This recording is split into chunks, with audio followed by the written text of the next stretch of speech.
আজকে রাতে আমি কী করবো খুঁজে পেয়েছি। তারপর ভাবলাম আমি তো ঘুগনি কলাই ভেজতে দিয়েছিলাম, ঘুগনি করে নিই।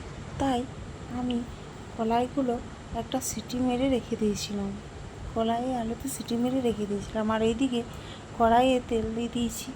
তেলটা গরম হয়ে গেলে দিয়ে দিলাম পাঁচফোড়ন। পাঁচফোড়নটা একটু কড়া কড়া হয়ে গেলে টমেটোটা দিয়ে দিলাম। এই যে দেখো, আর আমি আদা টমেটো পেস্ট করে দিই, কিন্তু আজ ভাবলাম আদাটাকে একটু থেতো করে দিই, তো আদাটাকে থেতো করে দিয়ে দিলাম।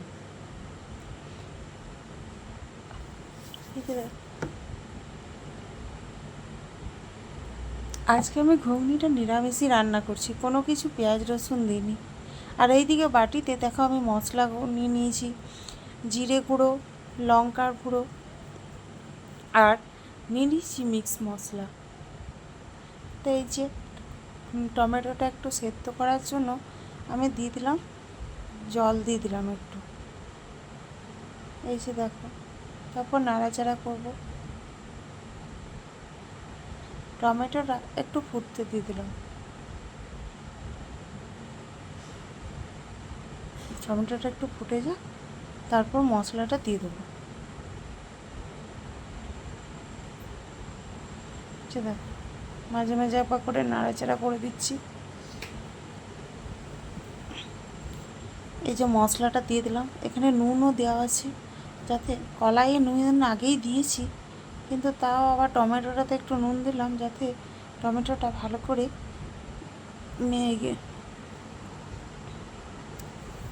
তো এই যে দেখো, টমেটোটা যাতে ভালো করে সেদ্ধ হয়ে যায় তাই নুনটা দিয়েছিলাম। তো দেখো মশলাটা কষতে কষতে দেখো টমেটোটা কত সুন্দর মিশে যাবে, দেখো মশলার সাথে। এই যে যতক্ষণ নাড়াচাড়া, যতক্ষণ না তেল ছাড়ছে ততক্ষণ কিন্তু হালকা হালকা জল দিয়ে মশলাটা কষতে হবে। এরপর আমি যখন দেখলাম মশলা থেকে তেল ছেড়ে দিয়েছে, আমার কষানো বুঝলাম কমপ্লিট হয়ে গেছে, তখন আমি এই যে সেদ্ধ করা কলাইগুলো দিয়ে দিলাম। দেখো, আমি কিন্তু আজকের ঘুগনিটা না একদম পাতলা করব না, গাঢ় গাঢ়ই রেখে দেবো। এই যে দেখো, আর একটু জল দিয়ে দেবো, বাস, যাতে সেদ্ধটা ভালো হয়। দেখো, এবার ঘুগনিটা ফুটুক।